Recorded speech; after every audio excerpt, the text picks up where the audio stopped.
मैं दीपक शर्मा आपके अपने YouTube चैनल दीपक साइंस क्लासेस में आपका स्वागत है। बच्चों कैसे हो?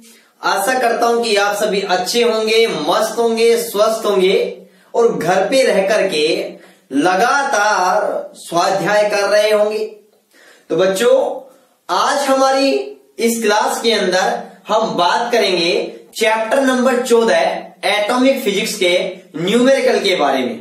अब हम न्यूमेरिकल के बारे में चर्चा करेंगे। पहले एग्जाम्पल सोल्व करेंगे, उसके बाद में पार्ट के पीछे के जो क्वेश्चन है, ऑब्जेक्टिव और जो भी न्यूमेरिकल है, सारे प्रश्नों के बारे में हम एक एक करके चर्चा करेंगे।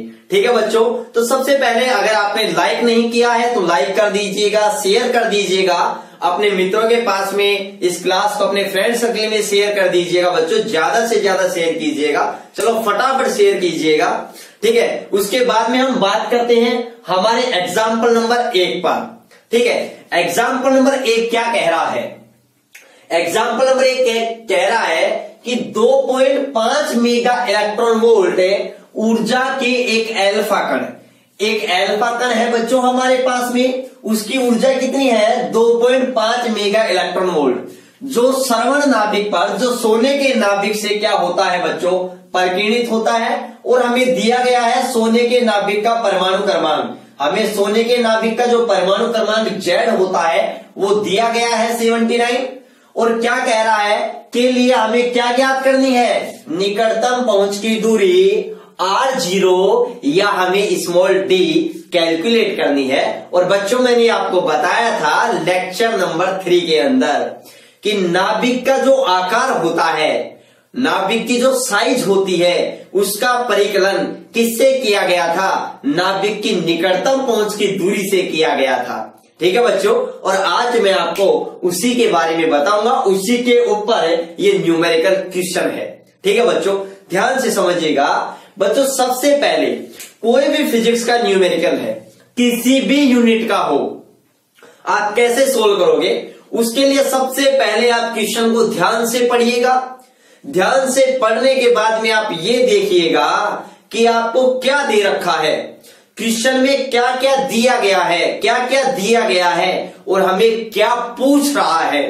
ठीक है, फिर आप ये देखिएगा जो हमें पूछ रहा है, वो दिए हुए जो चीजें हमें दे रहा है, क्या उनके बीच में कोई रिलेशन है?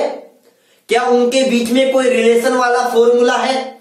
और बच्चों वही फॉर्मूला को अप्लाई करना होता है और उसी के बेसिस पर ये न्यूमेरिकल प्रश्न होते हैं। ध्यान से समझिएगा बच्चों, सबसे पहले हमें क्या दिया गया है, ध्यान से समझिएगा।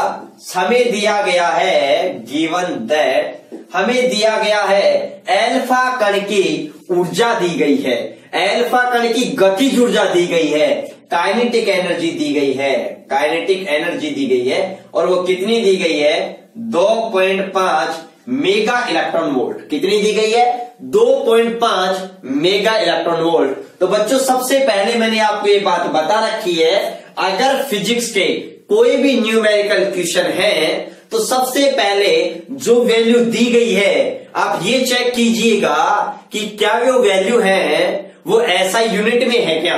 अगर ऐसा यूनिट में नहीं है तो उन्हें ऐसा यूनिट में कन्वर्ट कीजिएगा सबसे पहले। क्यों?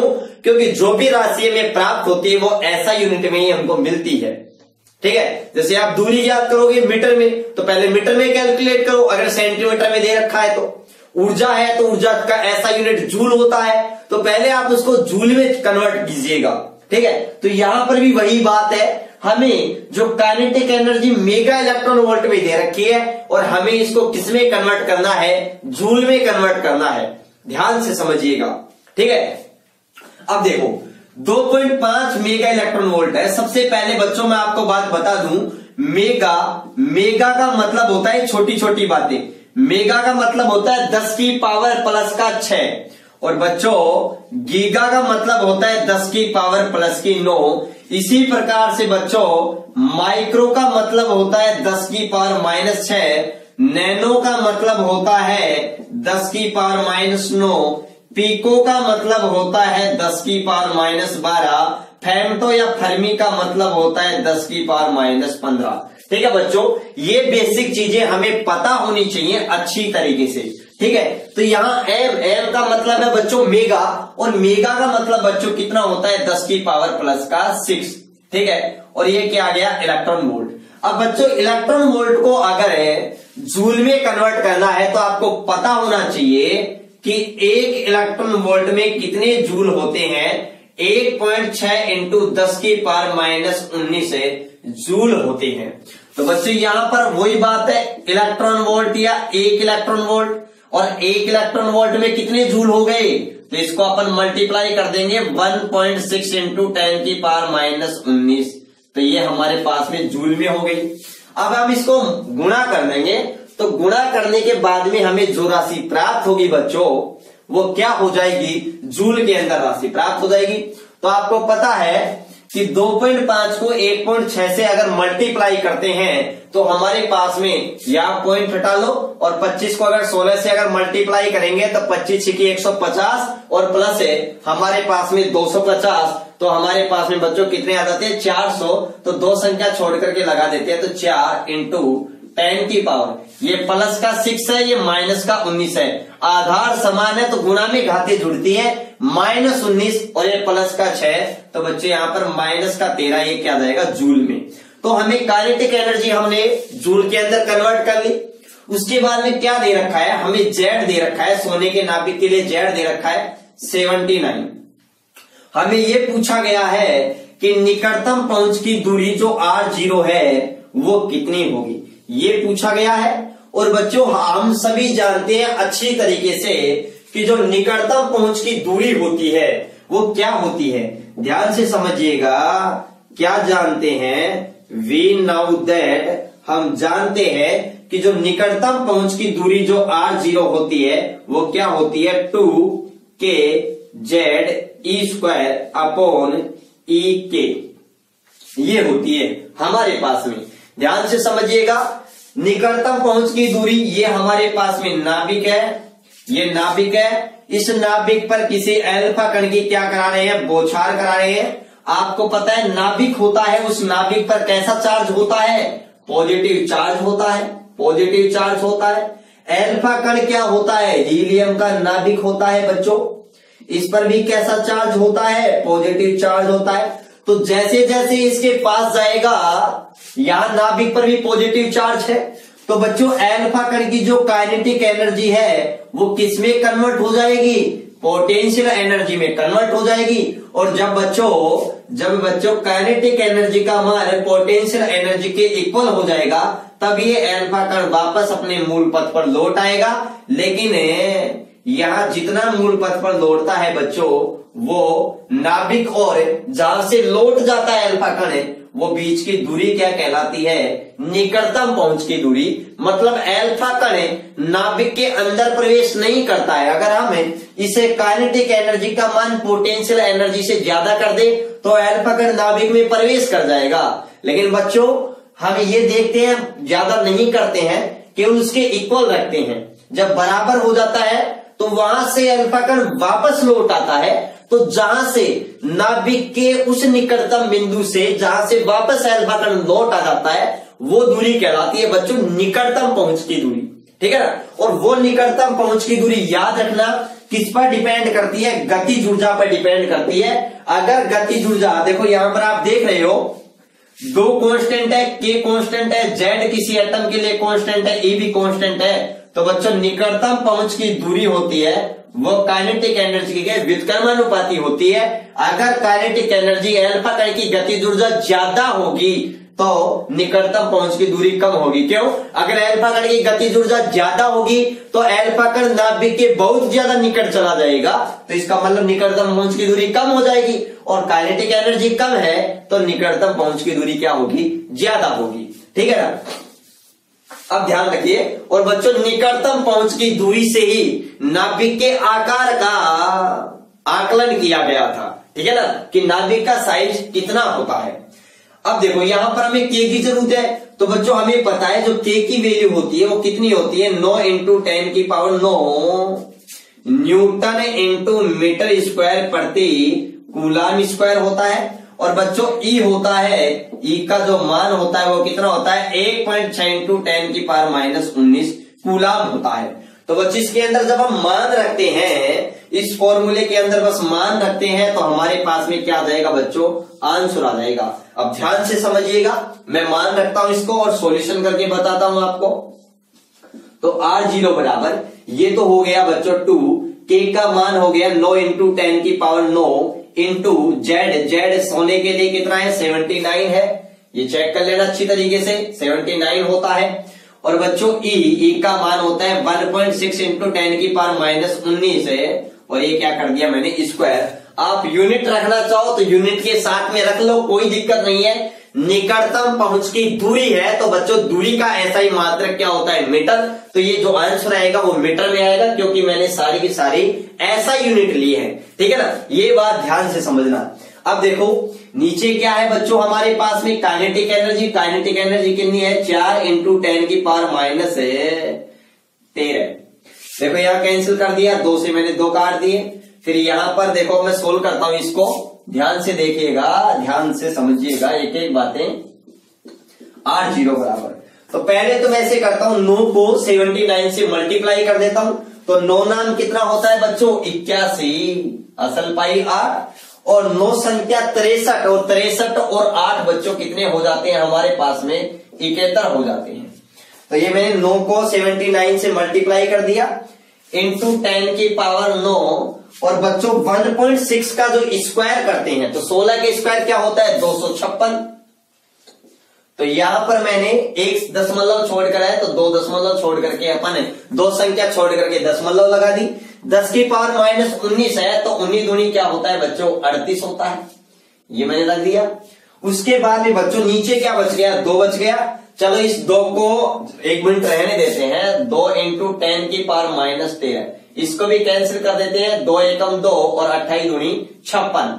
अब देखो बच्चों यहां पर R0 711 इंटू 1.28, ऊपर देखो ये 10 की पावर बच्चों माइनस की 13 है, जैसे ही ऊपर जाएंगे तो प्लस की हो जाएंगे, तो 13 प्लस की 13 और 9 कितने हो जाएंगे बच्चों 22, तो 10 की पावर 22 तो प्लस में, और 10 की पावर माइनस 38 किस में हो जाएंगे माइनस में हो जाएंगे, 10 की पावर माइनस 38। अब देखो ध्यान से समझिएगा, तो हमारे पास में क्या बच रहा है R 711 को 1.28 से क्या करते हैं मल्टीप्लाई करते हैं। तो ध्यान से देखिएगा बच्चों, मैं एक एक बातें आपको बहुत अच्छी तरीके से बता रहा हूं, तो ध्यान से समझिएगा बच्चों, ध्यान से समझिएगा। 8 6 48, 8 7 56 इंटू 2 7 दूनी 14 इंटू 117, 8 2 10, असल पाई 1 0 1, फिर हमारे पास में कितना हो जाएगा 5 दूनी 10 11, असल पाई 1 8 1 9 1 2 1, 910.08 हो जाएंगे हमारे पास में। तो ध्यान से समझिएगा, जब इन दोनों को मल्टीप्लाई करते हैं तो कितना आ जाएगा 910.08 इंटू 10 की पावर, यहां देखिएगा माइनस का 38 है प्लस का 22 है, तो बच्चों कितने बच गए 8 8 16 माइनस के 16, ये मीटर। तो बच्चों ये हमारे पास में क्या आ गया आंसर। या फिर मैं अगर आपको यहां दशमलव यहां से हटा करके मैं यहां लगाऊं तो कितना जाएगा 9.1 इंटू 10 की पावर माइनस का 14 मीटर। आपको पता है जो परमाणु का जो आकार होता है बच्चों वो लगभग 10 की पावर माइनस 14 मीटर या 10 की पावर माइनस 15 मीटर होता है। जनरल तौर पर 10 की पावर माइनस 15 मीटर पढ़ते हैं, लेकिन बच्चों ये निकटतम पहुंच की दूरी से आकलन किया गया। ये डिपेंड करता है कि जो एल्फा कण है उसकी काइनेटिक एनर्जी क्या है। तो बच्चों ये हमारे पास में हमारा बुक का क्या आ जाता है आंसर आ जाता है। ये हमारे पास में क्या आ गया आंसर, ये भी आंसर है, आप यहां से कोई सा भी कर सकते हो, ठीक है ना। तो चलो पहले आप इसका यहां तक स्क्रीनशॉट ले लीजिएगा, फिर अपन नेक्स्ट क्वेश्चन के बारे में बात करते हैं, ठीक है बच्चों। इसका स्क्रीनशॉट लीजिएगा आप। अब बच्चों हम बात करते हैं एग्जाम्पल नंबर 2 के बारे में कि एग्जाम्पल नंबर 2 है वो क्या है और हमें क्या कह रहा है, क्या ज्ञात करवा रहा है। बड़े ही सिंपल क्वेश्चन है हमारे पास में बच्चों, ध्यान से समझिएगा, ठीक है, अगर कोई प्रॉब्लम हो, कोई भी डाउट हो, तो हमारी इस लाइव चैट में या कमेंट बॉक्स में आप कमेंट कीजिएगा तुरंत। ठीक है, और क्लास अगर पसंद आ रही है तो बच्चों इस क्लास को शेयर कीजिएगा। ठीक है, मैं आप लोगों के लिए ही मेहनत कर रहा हूं। अब ध्यान से देखिएगा कि जो हमारे पास में जो एग्जाम्पल नंबर 2 है, एक एक एग्जाम्पल के बारे में अपन बिल्कुल डीपली से बात करेंगे, अच्छे से बात करेंगे, उसके फॉर्मूले, उसके कॉन्सेप्ट को क्लियर करते हुए। एग्जाम्पल नंबर 2 है हमारे पास में कि हाइड्रोजन परमाणु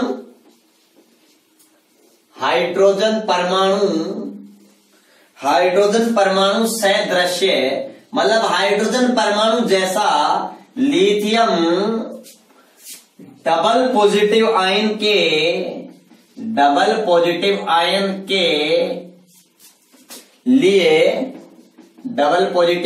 के लिए प्रथम कक्षा की क्या ज्ञात करो बच्चों? त्रिज्या ज्ञात करो। क्या ज्ञात करो? त्रिज्या ज्ञात करो। ध्यान से समझिएगा, कितना अच्छा क्वेश्चन है बच्चों। देखो, हमारे पास में कोई हाइड्रोजन जैसा कोई परमाणु है, हाइड्रोजन परमाणु जैसा कोई लिथियम डबल पॉजिटिव आयन है। पहली बात बच्चों, इसके अंदर जो इलेक्ट्रॉन है वो कितना है? 1 इलेक्ट्रॉन है। इसलिए बच्चों इस पर नील्स बोर का परमाणु मॉडल क्या होगा? लागू होगा, क्योंकि नील्स बोर का परमाणु मॉडल केवल उन्हीं परमाणु या आयनों पर लागू होता है जिनमें इलेक्ट्रॉन की संख्या कितनी होती है? 1 होती है। और बच्चों नील्स बोर नामक वैज्ञानिक ने ही किसी वर्ताकार कक्षा में गति कर रहे इलेक्ट्रॉन की त्रिज्या क्या होगी, उसका वेग क्या होगा, उसकी एनर्जी क्या होगी, उसकी आवर्ती क्या होगी, उसका आवर्तकाल क्या होगा, ये सब कैलकुलेट किया था बच्चों। ठीक है, तो इसलिए इस पर नील्स बोर का परमाणु मॉडल क्या होगा? लागू होगा। हम अप्लाई करते हैं, तो ध्यान से समझिएगा। हमेशा क्या पूछा गया है? हमसे पूछा गया है, पहले तो ये देखो क्या दिया गया है, गिवन दैट क्या दिया गया है? लिथियम पॉजिटिव आयन है। आपको ये आयन दिया गया है। और बच्चों अगर ये आयन दिया गया तो 2 बात क्लियर है, जेड का मान लिथियम के लिए कितना होता है? 3 होता है। और बच्चों इसकी कौन सी कक्षा में? प्रथम कक्षा में, तो n का मान क्या है? 1। और प्रथम कक्षा के लिए हमें क्या पूछा गई है? त्रिज्या पूछी गई है, मतलब R1 का मान हमसे पूछा गया है। ठीक है, ये बात आप अच्छे से समझना। तो बच्चों आप सभी जानते हो नील्स बोर के परमाणु मॉडल से मैंने उसके अंदर बताया था उसके एप्लीकेशन अनुप्रयोग। nवें कक्ष में अगर कोई इलेक्ट्रॉन गति कर रहा है तो उस इलेक्ट्रॉन की त्रिज्या क्या होगी? ठीक है, तो उससे हम जानते हैं, क्योंकि वी नाउ दैट, हम क्या जानते हैं कि जो nवें कक्ष में कोई अगर इलेक्ट्रॉन गति कर रहा है उसकी त्रिज्या Rn बराबर क्या होगी? A0 into n square upon Z angstrom, ये हमारे पास होगी। ठीक है, ध्यान से देखिएगा। पहली बात यहां ये देखिएगा, यहां A0 क्या है? A0 बच्चों यहां पर बोर त्रिज्या है। क्या है? बोर त्रिज्या। इसको हमने बोर त्रिज्या कहा था। और बच्चों ध्यान से समझिएगा, यहां पर A0 का मान कितना होता है? 0.529 angstrom into n square upon Z. Angstrom का मतलब बच्चों क्या होता है? यहां पर ध्यान से समझिएगा, एंगस्ट्रॉम का मतलब होता है बच्चों 10 की पावर -10 मीटर। तो मैं ऐसे भी लिख सकता हूं इसी फॉर्मूले को। ठीक है, और बच्चों आपको पता है अगर ये दशमलव में यहां लगाता हूं, ये दशमलव अगर मैं यहां लगा देता हूं तो मेरे पास में क्या हो जाएगा? 52.9 इंटू 10 की पावर -12 मीटर। और बच्चों आपको अच्छी तरीके से पता है, क्या पता है बच्चों, कि जब 52.9 है तो बच्चों ये लगभग किसके बराबर है? 53 के बराबर है, तो 53 हो जाएगा। और बच्चों 10 की पावर -12 मीटर को क्या कहते हैं? हमें पिकोमीटर कहते हैं। तो ये भी हो सकता है। इनमें से कोई भी फॉर्मूला आप अप्लाई कर दो, हमारा क्या आ जाएगा? आंसर आ जाएगा।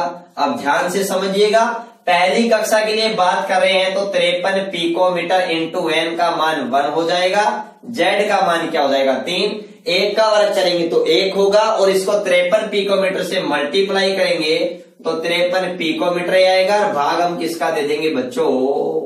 3 का भाग दे देंगे। तो बच्चों भाग देंगे तो हमारे पास में आंसर क्या आएगा? 3 एकम 3 बच गए कितने? 2 यहां पर और 2 और 3 23 हो गए। 7 तिया क्या हो गए बच्चों? 21 हो गए। अब हमारे पास में कितना बच गए? 2 बच गए। 2 में 3 का भाग है, 2 में 3 का भाग नहीं जा रहा, दशमलव लगा लिया, यहां पर 0 उतार ली। 36 18 2 0 2 बच रहे, 0 लगा लिया वापस से, तो 36 18। तो ये हमारे पास में लगभग है जो R1 है, पहली कक्षा की जो हमारे पास में जो त्रिज्या होगी वो बच्चों लगभग कितनी आएगी? 17.66 पिकोमीटर आएगी। ये बात अच्छे से आपको क्लियर होनी चाहिए, ठीक है ना। चलो तो आप इसका स्क्रीनशॉट लीजिएगा, स्क्रीनशॉट लीजिएगा, ठीक है ना। तो आपने स्क्रीनशॉट ले लिया इसका। चलो अब ध्यान से समझिएगा।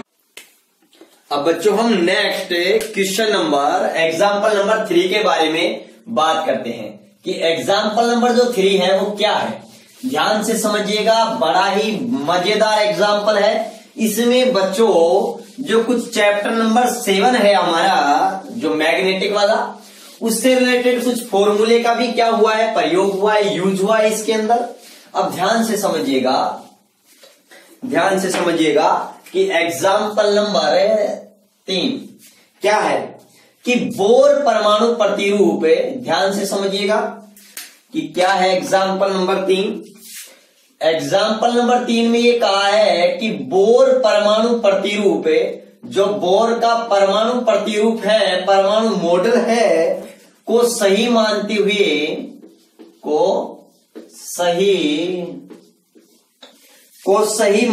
हुए सही मानते हुए जो प्रथम वर्ताकार कक्षा में, प्रथम वर्ताकार कक्षा में घूमते हुए इलेक्ट्रॉन के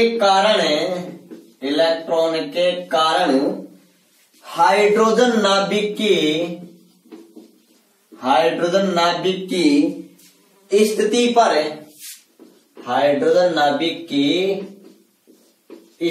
पर चुंबकीय क्षेत्र, किसका बच्चों? चुंबकीय क्षेत्र का व्यंजक मूल नियतांकों के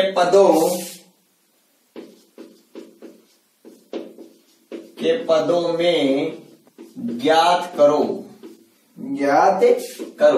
ध्यान से समझिएगा, हमसे ये कहा गया है कि जो हमारे पास में जो बोर परमाणु प्रतिरूप को बिल्कुल सही मानते हुए जो प्रथम कक्षा में घूमते हुए इलेक्ट्रॉन के कारण हाइड्रोजन नाभिक की स्थिति लेते हैं और हमें चुंबकीय क्षेत्र का जो व्यंजक है वो मूल नियतांकों के अंदर हमें ज्ञात करना है कि मूल नियतांकों के अंदर हाइड्रोजन परमाणु का, हाइड्रोजन नाभिक के लिए जो चुंबकीय क्षेत्र का जो व्यंजक होगा बच्चों वो हमारे पास में क्या होगा। बड़ा ही अच्छा क्वेश्चन है, ये एग्जाम में पूछ सकता है, आपके पास में व्यंजक ज्ञात करवा सकता है बच्चों। तो सबसे पहले आपको अच्छी तरीके से पता है बोर की प्रथम अभिगृहित से क्या पता है बच्चों कि अगर कोई इलेक्ट्रॉन वर्ताकार कक्षा में अगर गति करता है तो वर्ताकार कक्षा में गति करने के लिए इलेक्ट्रॉन को आवश्यक अभिकेंद्रीय बल कौन प्रदान करता है? नाभिक और इलेक्ट्रॉन के बीच लगने वाला स्थिर वैद्युताकर्षण बल प्रदान करता है। ध्यान से समझिएगा, ये नाभिक है, ये हमारे पास में एक वर्ताकार कक्षा है, इसमें ये इलेक्ट्रॉन ये v वेग से क्या कर रहा है, गति कर रहा है। तो बच्चों हाइड्रोजन एटम है, तो हाइड्रोजन नाभिक पर जो आवेश होता है प्लस जेड ही होता है। हाइड्रोजन के लिए जेड का मान 1 होगा, तो हाइड्रोजन नाभिक में केवल प्लस ई होगा। इन दोनों के बीच की त्रिज्या क्या है, r है। तो इन दोनों के बीच में लगने वाला आकर्षण बल है, वो इस इलेक्ट्रॉन को वर्ताकार पथ में गति करने के लिए आवश्यक अभिकेंद्रीय बल क्या करता है, प्रदान करता है। तो मैं ये कह सकता हूं कि आवश्यक अभिकेंद्रीय बल mv²/r है, वो क्या होगा, k, आपको पता है k q1 इंटू q2/r² होता है। k कांस्टेंट है, q1 नाभिक पर आपने मान लिया, आपको पता है कोई भी नाभिक उस पर आवेश प्लस जेड ई होता है। तो यहां पर मैंने क्या लिख लिया, जेड ई लिख लिया। एक बार मैं जेड ई लिख लेता हूं, फिर हाइड्रोजन एटम के लिए जेड का मान 1 कर देंगे हम, ठीक है। और बच्चों ये इलेक्ट्रॉन पर ई हो गया, दोनों के बीच की त्रिज्या r² हो गई। r तो r², r से एक r क्या हो गई, कैंसिल हो गई। तो हमारे पास में क्या आता है, mv², बच्चों ध्यान से समझिएगा क्या आता है, mv²r इक्वल, बच्चों k का मान चाहे तो अपन नीचे लिख सकते हैं 1/4 पाई एप्सिलॉन नॉट। z का मान हाइड्रोजन एटम के लिए 1 मान लिया हमने, और जब z का मान 1 हो जाएगा तो यहां पर क्या हो जाएगा, e², या फिर मैं ऐसे कर दूं कि e² हो जाएगा बच्चों। और यहां से z का मान तो क्या है, 1 हो गया। और यहां से बच्चों मैं अगर v²r का मान ज्ञात करूं तो मेरे पास में क्या आएगा, k का, या तो e², k का मान क्या हो जाएगा 4 पाई एप्सिलॉन नॉट, ये क्या हो जाएगी m। इसको मैं दे देता हूं बच्चों समीकरण नंबर 1।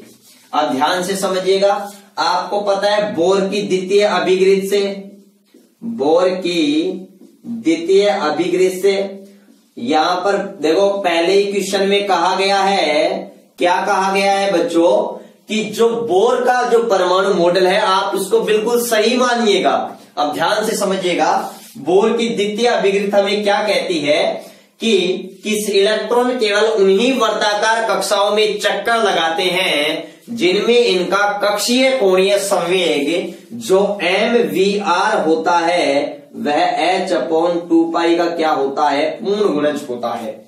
और आपको पता है हम बात कर रहे हैं प्रथम कक्षा के लिए, प्रथम वर्ताकार कक्षा के लिए, तो बच्चों n का मान क्या कर देंगे, 1, n बराबर 1 के लिए। और बच्चों n बराबर 1 के लिए हमारे पास में जो मान आएगा वो क्या आएगा, mvr इक्वल क्या आ जाएगा, h/2π।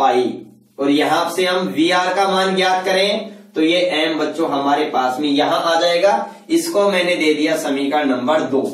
और बच्चों समीकरण 1 और 2 से हम v का मान ज्ञात कर लेंगे, और उस v के मान को हम वापस से समीकरण 1 में रख करके या हम 2 में रख करके r का मान ज्ञात कर लेंगे। तो बच्चों ध्यान से समझिएगा, समीकरण 1 में समीकरण 2 का भाग देने पर, क्या देने पर, भाग देने पर, और भाग देने पर बच्चों हमारे पास में क्या आता है, ध्यान से देखिएगा, लेफ्ट हैंड साइड का लेफ्ट हैंड साइड में भाग दे देंगे हम, तो क्या आएगा बच्चों, v²r में vr का भाग दे देंगे। और बच्चों यहां पर e²/4 pi epsilon not m, और जब भाग देंगे यहां तो ये हमारे पास में भाग दे रहे हैं, तो बच्चों 2πm ऊपर आ जाएगा, ये h नीचे आ जाएगा। देखो 2 से यहां 2 कैंसिल, 2 दूनी 4, सॉरी 4 को कैंसिल करेंगे हम, पाई से पाई हम कैंसिल कर देंगे, यहाँ एक v से v, r से r कैंसिल हो जाएगी। तो बच्चों हमारे पास में क्या आता है, ध्यान से समझिएगा, बहुत लंबी थोड़ी डेरिवेशन है ये। अब देखो यहाँ हमारे पास में आता है, क्या बच जाता है बच्चों, v का मान बचता है, और v इक्वल क्या आता है बच्चों, यहाँ पर देखना e² आता है बच्चों, यहां से m से m भी कैंसिल हो जाएगा, तो हमारे पास में आएगा e²/2 epsilon not h, 2 epsilon not h, इसको दे देंगे हम समीकरण नंबर 3। और समीकरण 3 से v का मान यहां समीकरण 2 में रखेंगे तो हम r का मान भी ज्ञात कर देंगे। तो बच्चों समीकरण 2 से हम क्या लिख सकते हैं, r का मान क्या आ जाएगा बच्चों हमारे पास में। तो देखो पहले r का मान ज्ञात करेंगे तो पहले r का मान ये आ जाएगा समीकरण 2 से r equal h upon 2πmv, और यहाँ v का मान रख देंगे हम। तो v का मान रखेंगे तो बच्चों क्या आएगा 2πm, और v का मान रखेंगे तो e² into 2 epsilon not h। यहाँ 2 से 2 कैंसिल हो जाएगा बच्चों, ठीक है। और यहाँ r का मान हमारे पास में क्या आ जाएगा h into h epsilon not h² upon क्या आ जाएगा बच्चों पाई m e²। ये हमारे पास में बच्चों किसका मान आ जाएगा, r का मान आ जाएगा। ये हमने दे दिया समीकरण नंबर 4, ठीक है। तो यहां तक कोई दिक्कत नहीं होनी चाहिए। बोर की प्रथम अभिगृहित v²r, द्वितीय अभिगृहित से vr, और यहां से हमने बस ये हमने इसलिए किया है ताकि हमें एक तो v का मान प्राप्त हो जाए और एक हमें किसका मान प्राप्त हो जाए बच्चों, एक हमें मान प्राप्त हो जाए r का मान। ये दोनों मान हमने ज्ञात कर लिए हैं। अब बच्चों आप सभी जानते हो अगर कोई भी कण अगर वर्ताकार पथ पर गति कर रहा है, कोई आवेशित गतिशील इलेक्ट्रॉन अगर गति कर रहा है, तो उसके कारण परिपथ में जो धारा प्रवाहित होती है वो कितनी होती है, ध्यान से समझिएगा कितनी प्रवाहित होती है। तो ये बात ध्यान से समझिएगा। हम जानते हैं कि गतिशील इलेक्ट्रॉन के, हम जानते हैं कि वर्ताकार पथ में, हम जानते हैं कि गतिशील इलेक्ट्रॉन के कारण वर्ताकार पथ में प्रवाहित धारा जो I है वो क्या आ जाएगी EV अपॉन 2πr आएगी। आप कहोगे सर कैसे, प्रवाहित धारा I बराबर EV अपॉन 2πr होती है। आप कहोगे सर कैसे, ध्यान से समझिएगा। I बराबर क्या होती है Q अपॉन T। I बराबर होता है आवेश बटा आवेश बटा समय। आवेश क्या है इलेक्ट्रॉन पर E, T मतलब टाइम। वर्ताकार पथ पर एक चक्कर लगाने में एक चक्कर लगाने में जो समय लगता है वो क्या कहलाता है आवर्तकाल T। और आपको पता है बच्चों आवर्तकाल समय बराबर क्या होती है दूरी बटी चाल। दूरी क्या हो गई वर्ताकार पथ की 2πr, चाल इलेक्ट्रॉन का v है, ये v ऊपर चला जाएगा।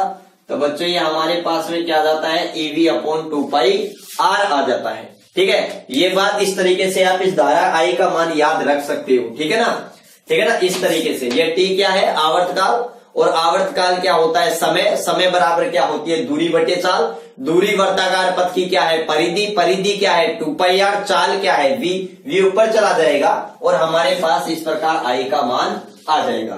तो ये बात ध्यान रखना।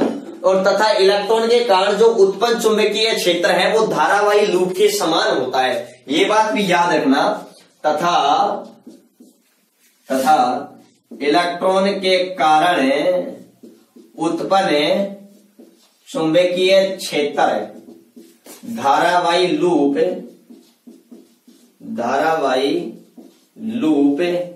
के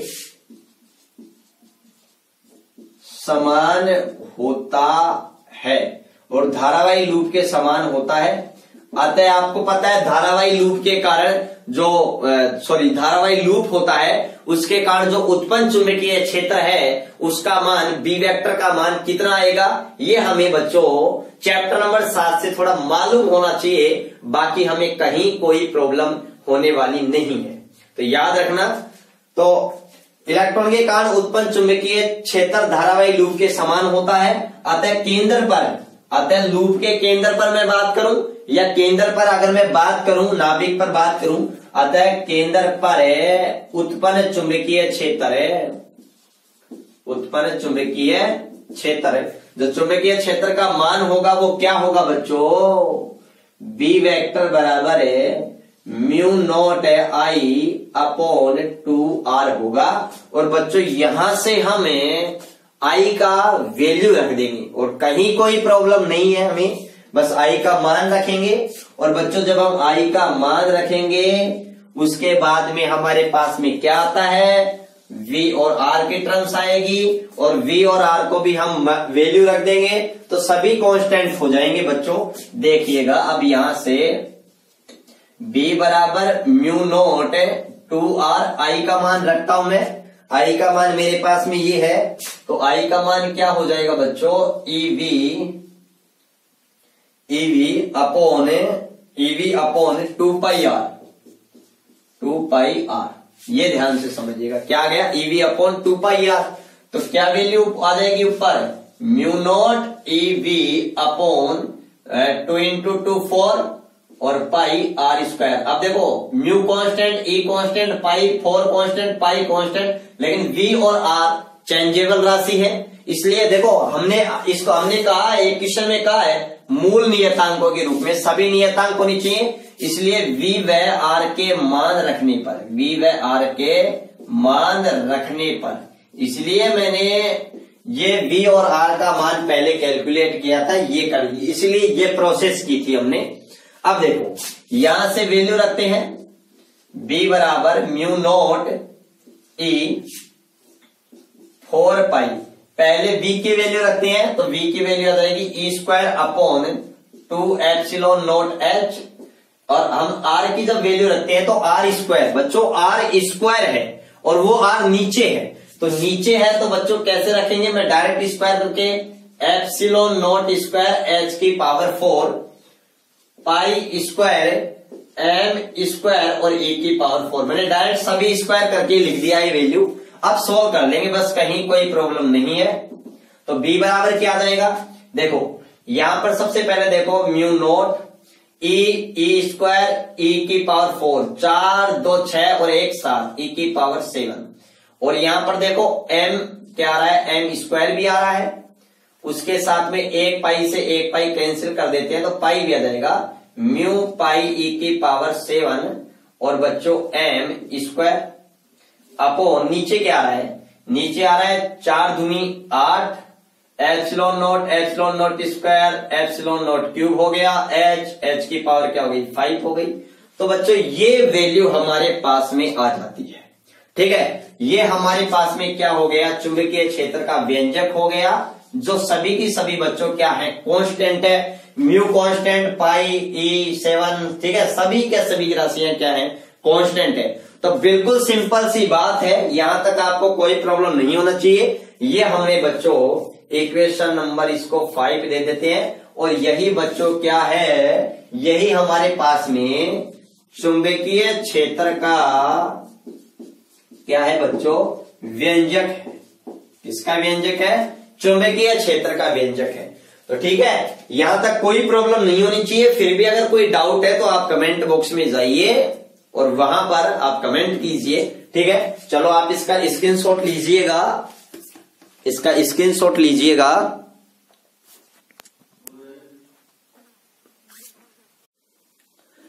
अब बच्चों एग्जाम्पल नंबर 4 को देखिएगा ध्यान से, कि एग्जाम्पल नंबर जो 4 है उसमें क्या कहा गया है। देखो हमें ये कहा गया है कि किसी परमाणु के ऊर्जा स्तर है, और वो ऊर्जा स्तर कौन कौन से हैं, ए, बी और सी हैं, जिनकी ऊर्जाएं हमें ये भी दे रखा है कि ए की ऊर्जा ए है, बी की ऊर्जा ई बी है और सी की ऊर्जा क्या है, ई सी है। और हमें ये भी कहा गया है कि ई सी ऊर्जा सबसे ज्यादा है, ई बी उससे कम है, और ई ए की ऊर्जा क्या है, सबसे कम है। तो बच्चों अगर इसका मैं डायग्राम बना करके आपको समझाऊं तो ध्यान से समझिएगा क्या होगा। देखिएगा ये हमारे पास में 3 ऊर्जा स्तर है। कितने ऊर्जा स्तर हैं, 3 ऊर्जा स्तर हैं। ये बात ध्यान से समझिएगा। ये है हमारे पास में सी, ये हमारे पास में है बी, और ये हमारे पास में बच्चों क्या है, ए। सी ऊर्जा स्तर की जो ऊर्जा है वो ईसी है, और बच्चों बी की क्या है, ईबी होगी, और ए की क्या है, ईए है। हमें ये इतना सा कहा गया है, सी की एनर्जी सबसे ज्यादा है, बी की एनर्जी उससे कम है, और ए की एनर्जी सबसे कम है। अब हमें क्या कहा गया है, यदि सी से बी में, यदि बच्चों सी से किससे, बी में, सी से बी में और ए से सी में ये हमने ए से सी में ट्रांजिशन करवा दिया। उसके बाद में कह रहा है सी से ए में, ये हमने डायरेक्टली सी से ए में ट्रांजिशन करवा दिया। तो अगर इलेक्ट्रॉनों का संक्रमण से प्राप्त विकिरणों की अगर तरंग दैर्ध्य दे λ1, λ2, λ3 है, मतलब क्रम से जब सी से बी में आता है तो λ1, बी से ए में आता है तो λ2, और जब सी से ए में आता है तो क्या है λ3 है। तो बच्चों हमें सिद्ध ये करना है कि λ3 का मान होगा वो ये होगा। कैसे होगा ये हमें सिद्ध करना है। अब बच्चों ध्यान से समझिएगा क्या होता है। आपको अगर मैं बताऊं बच्चों λ1 के अगर मैं मान के बारे में अगर आपसे बात करूं तो λ1 का जो वैल्यू होगी बच्चों वो क्या होगी हमारे पास में, इनके बारे में हम चर्चा करेंगे। ध्यान से देखिएगा, पहले हमें ये सिद्ध करना है। तो बच्चों अगर मैं आपको बात बता दूं, अगर आपको पता है किसी भी उच्च ऊर्जा स्तर से निम्न ऊर्जा स्तर के अंदर जब इलेक्ट्रॉन का संक्रमण होता है तो उत्सर्जन जो विकिरण होती है, जो ऊर्जा होती है वो विकिरण के रूप में संचरित होती है, उत्सर्जित होती है। अब अगर हम उनकी तरंग दैर्ध्य के बारे में बात करूं, आपको पता है ये E2 माइनस E1 का जो, या फिर मैं कहूं इसको डेल ई, वो क्या होता है h न्यू, ये आवर्ती, और आपको पता है न्यू बराबर क्या है C अपॉन लैम्डा, क्या है C अपॉन लैम्डा। यदि E2 से E1 के अंदर संक्रमण हो रहा है तो उसकी तरंग दैर्ध्य अगर λ1 है तो यहाँ पर λ1 हो जाएगी, 2 है तो 2 हो जाएगी, 3 है तो 3 हो जाएगी। तो बच्चों यहां से इसी कॉन्सेप्ट से ध्यान से समझना कि आप क्या जानते हो। हम बच्चों ये जानते हैं कि जब इलेक्ट्रॉन का संक्रमण EC से EB में होता है, EC से EB में होता है, तो आपको पता है जो उत्सर्जित ऊर्जा होती है वो क्या होगी hc अपॉन लैम्डा। और बच्चों जब C से B में संक्रमण होते हैं इलेक्ट्रॉन तो जो तरंग दैर्ध्य होती है उसको क्या माना है λ1, तो λ1 आगे इसको दे दिया समीकरण नंबर 1। इसी प्रकार से B से A में आते हैं तो EB माइनस EA, तो भी क्या जाएगा hc अपॉन लैम्डा। लेकिन यहाँ पर क्या है विकिरण की तरंग दैर्ध्य λ2, तो यह क्या जाएगी λ2 रख दिया। बच्चों जब हम समीकरण 1 व 2 को जोड़ते हैं, समीकरण 1 व 2 को क्या करते हैं बच्चों जोड़ देते हैं, तो लेफ्ट हैंड पक्ष को लेफ्ट साइड वाले जो पक्ष है उसको लेफ्ट साइड में, राइट वालों को राइट साइड में। तो क्या होगा ध्यान से देखिएगा, EC माइनस है EB प्लस है EB माइनस है EA।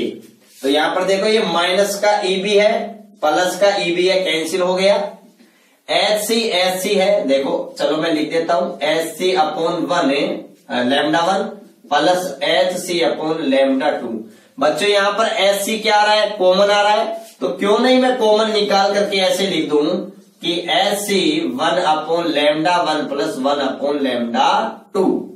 बच्चों यहां पर क्या बच रहा है हमारे पास में ये बच गया EC minus EA equal HC 1 upon, यहां पर मैंने लघुत्तम ले लिया λ1 इंटू λ2, तो यहां λ1 है तो क्या आ जाएगा λ2 प्लस λ2 है तो क्या जाएगा λ1। अब बच्चों आपको पता है जब EC से EA में संक्रमण होता है तो इसको हम क्या लिख सकते हैं बच्चों, ये किसके बराबर होगा HC अपॉन लैम्डा। लैम्डा कितनी है, जब C से A में संक्रमण होता है तो लैम्डा क्या है 3 है, और ये HC λ2 प्लस λ1 इंटू λ2, ये HC से HC क्या हो गया कैंसिल, तो 1 अपॉन λ3 λ2 प्लस λ1 इंटू λ2। लेकिन हमें तो λ3 का मान ज्ञात करना है, इसको ऊपर लेके जाएंगे व्युत्क्रम कर देंगे तो λ3 बराबर ये भी व्युत्क्रम हो जाएगा λ1 λ2 अपॉन λ1 प्लस λ2। बच्चों ये हमने क्या कर दिया, सिद्ध कर दिया। बड़ा ही सिंपल सा क्वेश्चन है, बस आपको केवल और केवल ये डायग्राम अच्छी तरीके से समझ में आ जाना चाहिए। पर्सन के अकॉर्डिंग हमने डायग्राम बना दिया, इसमें आपको दिख रहा है EC की एनर्जी EB से ज्यादा है, EB की एनर्जी EA से ज्यादा है। ठीक है, चलो आप इसका स्क्रीनशॉट लीजिएगा, इसका स्क्रीनशॉट लीजिएगा। हाँ, तो आपने इसका स्क्रीनशॉट ले लिया होगा। अब ध्यान से देखिए, एग्जाम्पल नंबर 5 और एग्जाम्पल नंबर 6 दोनों को अच्छे से समझिएगा। एग्जाम्पल नंबर 5 हमें क्या कह रहा है कि हाइड्रोजन परमाणु में जब इलेक्ट्रॉन n बराबर इन्फिनिटी से n बराबर 3 के अंदर है, 3 की कक्षा में संक्रमण करता है, तो जो उत्सर्जित विकिरण है उसकी तरंग दैर्ध्य क्या होगी। मतलब हमें जब इलेक्ट्रॉन है, ये इलेक्ट्रॉन है, n बराबर इन्फिनिटी मान लिया, ये मैंने n बराबर 3 मान ली। इन्फिनिटी से n बराबर 3 के अंदर इलेक्ट्रॉन क्या करता है, संक्रमण। तो ये जो लैम्डा होगी उस टाइम में इस विकिरण की, उस विकिरण की लैम्डा क्या होगी, ये हमसे पूछा गया है। तो पहले तो हमें n बराबर इन्फिनिटी और n बराबर 3 की हमें एनर्जी के बारे में पता होना चाहिए। तो बच्चों देखो इसका सॉल्यूशन क्या होगा, ध्यान से समझिएगा। क्योंकि वी नाउ दैट हम जानते हैं, क्या जानते हैं, फॉर हाइड्रोजन एटम के लिए जानते हैं कि En बराबर है -13.6 n square electron volt energy होती है। और हम ये भी जानते हैं कि जो इन्फिनिटी पर जो एनर्जी होती है वो कितनी होती है, 0 होती है। और यहां से हमें E3 की एनर्जी अगर कैलकुलेट करते हैं E3 के बारे में, तो E3 के बारे में कैलकुलेट करते हैं तो 13.6 -13.6, यहां 3 रखते हैं, 3 का वर्ग मेरे बच्चों क्या आएगा, 9। और जब भाग देंगे तो क्या आ जाएगा बच्चों, -1.51 इलेक्ट्रॉन वोल्ट। मैंने तो ये आपको डायरेक्टली याद करने तक भी कहा है क्योंकि बहुत बार यूज होता है। अगर हमें पता है तो हम तुरंत की तुरंत बहुत जल्दी आंसर सोल्व कर सकते हैं। अब आपको पता है, क्या पता है बच्चों, कि जब इलेक्ट्रॉन 3 इन्फिनिटी में से 3 वाली कक्षा में कूदता है तो एनर्जी का जो डिफरेंस होगा वो ये होगा। और ये डिफरेंस किसके बराबर होगा, h न्यू के बराबर। लैम्डा कैलकुलेट करनी है तो न्यू को हम किस में चेंज कर देंगे, लैम्डा के अंदर। ये हमें लैम्डा कैलकुलेट करनी है। तो बच्चों लैम्डा का मान आएगा वो कितना आएगा, hc/a इन्फिनिटी -E3। और बच्चों ये दोनों के दोनों इलेक्ट्रॉन वोल्ट में है। याद रखना है जब ये एनर्जी इलेक्ट्रॉन वोल्ट में हो तो इस hc को हम लिख सकते हैं 1242 इलेक्ट्रॉन वोल्ट। और इन्फिनिटी के यहाँ 0 और माइनस ये हमारे पास में कितना हो जाएगा बच्चों। और उस टाइम में जो लैम्डा आएगी वो किसके अंदर आएगी बच्चों, नैनोमीटर में। थोड़ा सा आप याद रखना, नहीं तो थोड़ा ये क्वेश्चन है वो लंबा पड़ जाएगा। याद रखना, अगर यहाँ एनर्जी हम इलेक्ट्रॉन वोल्ट में लेते हैं और तब हमें एच का जो सोल्व करके डायरेक्टली वैल्यू याद रखना 1242 इलेक्ट्रॉन वोल्ट इंटू नैनोमीटर होता है। ये नैनोमीटर में आएगी हमारे पास में लैम्डा। अब यहां से देखिएगा ध्यान से आप, क्या कि जो लैम्डा होगी वो क्या होगी, 1242 upon minus plus 1.51 electron volt. Electron volt से इलेक्ट्रॉन वोल्ट कैंसिल, नैनोमीटर। जब बच्चों हम इसका भाग देंगे और भाग देने के बाद में हमारे पास में क्या आएगा, ध्यान से देखिएगा क्या आएगा। ये बहुत अच्छी काम की बात है, 1242 अपॉन 151। तो बच्चों भाग देने पर हमारे पास में लगभग है, जब हम इसको भाग देंगे और भाग देने के बाद में सोल्व कर लेंगे, आप सोल्व करते ही अपना जो आंसर आ जाएगा वो आंसर किस में आ जाएगा बच्चों, नैनोमीटर में आ जाएगा। आप ये क्वेश्चन सेल्फ करें कि कितना आएगा। यहाँ पर भाग देने पर है 8 8 5 40 4 8 4 12 1208, लगभग यहाँ हमारे पास 8 कुछ आएगा। वो तो बच गए कितने, एक बार मैं करता हूं थोड़ा सा, ठीक है, बाकी आप कर लेना। 34 0, तो ये 2 आ जाएगा और कितना आ जाएगा 302। फिर हमारे पास में कितना बच जाएगा 38 0, फिर भी 2 आएगा, मतलब 822 पॉइंट कुछ आएगा। तो वो आप सोल्व कर लेना, वो आपका राइट आंसर आ जाएगा। तो यहाँ फिर से हम सोल्व करते हैं तो बच्चों 680, तो हमारे पास में कितना आएगा, चलो मैं बता ही देता हूं फिर मैं आपको। 25 2 5 2 5 पचम 25 5 5 2 7 755। ये हमारे पास में कितने आ गए, सॉरी 7 8 है ना, तो ये हमारे पास में 5 आ जाएगा। फिर बच गए कितने, फिर हमारे पास में बच रहे हैं, हाँ ये लगभग आएगा हमारे पास में 822.51 नैनोमीटर। ये हमारा आंसर आ जाएगा। ठीक है ना, बहुत सिंपल सवाल है। बस आपको यहाँ पर थोड़ी सी समझने की बात यही है कि अगर यहाँ इलेक्ट्रॉन वोल्ट में है तो SC को आप डायरेक्टली ये लिख सकते हो। ठीक है ना, ये थोड़ी सी काम की बातें हैं। ठीक है ना, अब देखो आपको यहाँ क्वेश्चन नंबर एग्जाम्पल नंबर 6 में क्या कह रहा है। एग्जाम्पल नंबर 6 में कह रहा है कि यदि हाइड्रोजन परमाणु में प्रारंभ में इलेक्ट्रॉन मुख्य क्वांटम संख्या n बराबर 3 से, मुख्य क्वांटम संख्या n बराबर 3 से निम्न ऊर्जा स्तर में संक्रमण करता है तो हाइड्रोजन स्पेक्ट्रम में कितनी लाइनें प्राप्त होंगी। इसके बीच में बच्चों n बराबर 2 भी आएगा। तो लाइनें कितनी प्राप्त होंगी, या तो n बराबर यहाँ 1 से आ सकता है, या फिर n बराबर इससे आ सकता है, फिर इससे इसमें संक्रमण कर सकता है, ये पॉसिबल है। तो जो लाइनें होंगी वो लाइनें हमारे पास में बच्चों कितनी होंगी, 3 लाइनें होंगी। और ये याद करने का मैंने फॉर्मूला भी बताया था, n(n-1/2)। n की वैल्यू कितनी है, 3 है, तो 3(-1/2), 3 × 2/2। तो बच्चों ये लाइन कितनी आ गई, 3 आ गई। ठीक है, तो आज की क्लास को बच्चों हम यहीं पर समाप्त करते हैं। फिर हम नेक्स्ट कल न्यूमेरिकल करेंगे इससे आगे वाले में। ठीक है, हम बात करेंगे एग्जाम्पल नंबर 7 से बात करेंगे कल, और कल हम इसके जो एग्जाम्पल है वो फिनिश कर देंगे। उसके बाद में हम बुक के पीछे के क्वेश्चन पर आ जाएंगे और उनको हम एक एक करके मजे से क्या करेंगे, सोल्व करेंगे। तब तक के लिए आप सभी का धन्यवाद।